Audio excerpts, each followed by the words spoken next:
COVID-19 menjadi musibah global yang merupakan cobaan terberat sepanjang tahun 2020. Jutaan korban meninggal dan tak sedikit usia produktif harus menyandang status pengangguran akibat tekanan wabah ini pada perekonomian dunia.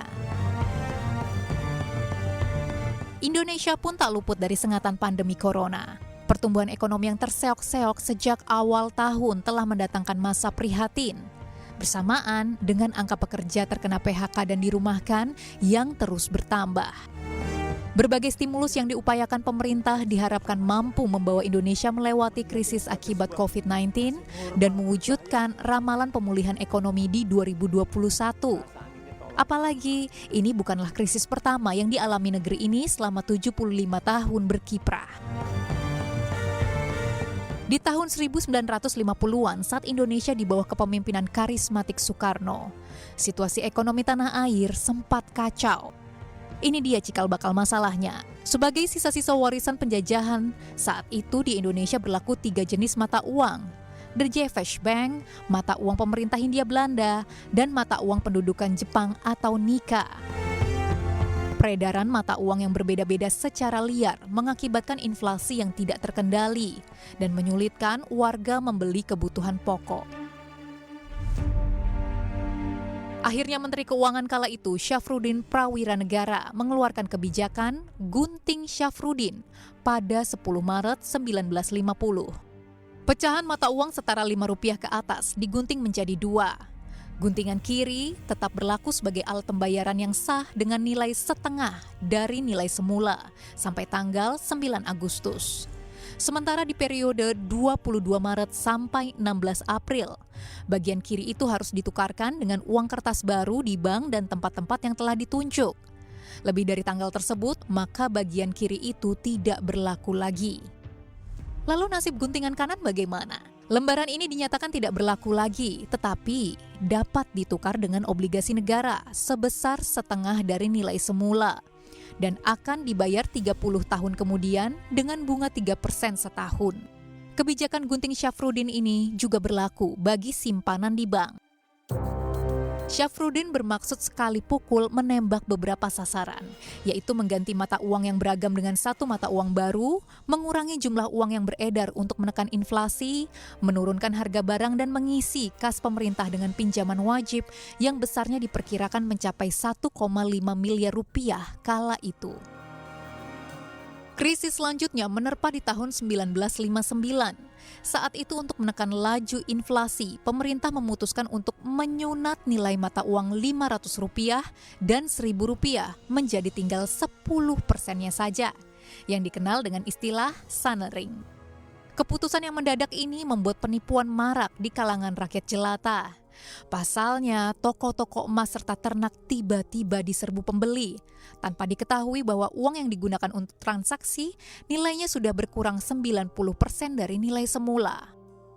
Masuk ke babak 1960-an, Indonesia pun diterpa kondisi hyperinflasi. Akar masalah kali ini adalah pergolakan politik yang mewarnai masa pemerintahan Soekarno. Pertumbuhan ekonomi Indonesia tidak dapat berjalan stabil. Anggaran pendapatan dan belanja negara pun pernah defisit minus Rp1.565,6 miliar karena digunakan untuk membiayai pergerakan militer maupun proyek-proyek mewah pemerintah. Salah satunya Monas. Demi menutup defisit anggaran, pemerintah pun mencetak uang besar-besaran dan timbullah hyperinflasi sampai 600%. Pemerintah pun berusaha mengatasinya dengan melakukan pemotongan nilai uang dari Rp1.000 menjadi Rp1 atau redenominasi, yang intinya adalah untuk menyederhanakan pecahan uang agar lebih efisien dalam bertransaksi. Sayangnya kebijakan ini menimbulkan kebingungan di masyarakat.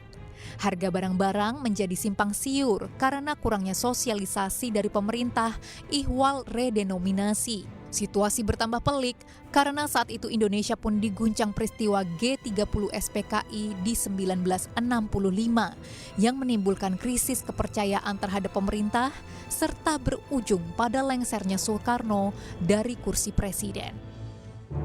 Beralih ke masa pemerintahan Soeharto, bisa dikatakan di era inilah krisis ekonomi masa lampau dibereskan.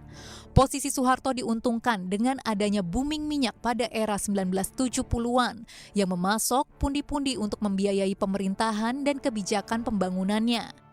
Kekuasaan militer yang ia pegang membuat stabilitas keamanan dari Sabang hingga Merauke menjadi lebih terkendali dan menjadi nilai plus karena menyebabkan investor lebih percaya diri untuk masuk. Sayangnya, sendi-sendi ekonomi selama 32 tahun Soeharto memerintah ternyata keropos. Menurut ekonom Universitas Gadjah Mada Tony Prasentiantono, ada 3 kondisi ekonomi Indonesia yang terjadi di era Soeharto. Pertama, kurs mata uang yang sampai 1997 dipatok fix atau tetap. Akibatnya banyak yang tak menyadari bahwa nilai 2.000-an rupiah per $1 Amerika kala itu menunjukkan rupiah over value alias kemahalan terhadap dolar Amerika. Kedua, tekor utang. Saat itu utang luar negeri Indonesia sempat mencapai 130 miliar dolar Amerika. Sementara cadangan devisa hanya 20 miliar dolar Amerika. Terlebih lagi banyak utang Indonesia di masa itu adalah utang-utang jangka pendek dengan tenor sekitar 5 tahun. Ketiga, sembrono mengelola bank. Lemahnya kontrol dari Bank Indonesia membuat bank-bank dalam menyalurkan kredit begitu sembrono dan menumpuk kredit macet.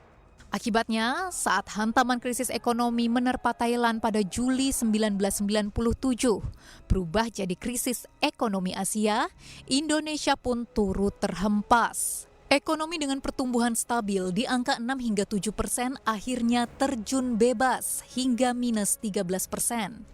Diikuti dengan nilai tukar rupiah yang merosot tajam dari 2.400-an rupiah per dolar Amerika Serikat mencapai ke titik terburuknya di 16.000-an rupiah per dolar Amerika. 15 Januari 1998, Indonesia pun sepakat untuk memperoleh bantuan dari Dana Moneter Internasional IMF dengan sejumlah konsekuensi besar. Masa ini pun menjadi akhir pemerintahan Presiden Soeharto. Setelah itu presiden demi presiden silih berganti mencoba memulihkan ekonomi negeri yang terkapar. Indonesia pun berupaya bangkit dan kembali memulihkan sendi-sendi konsumsi domestik yang banyak disupport oleh daya tahan UMKM.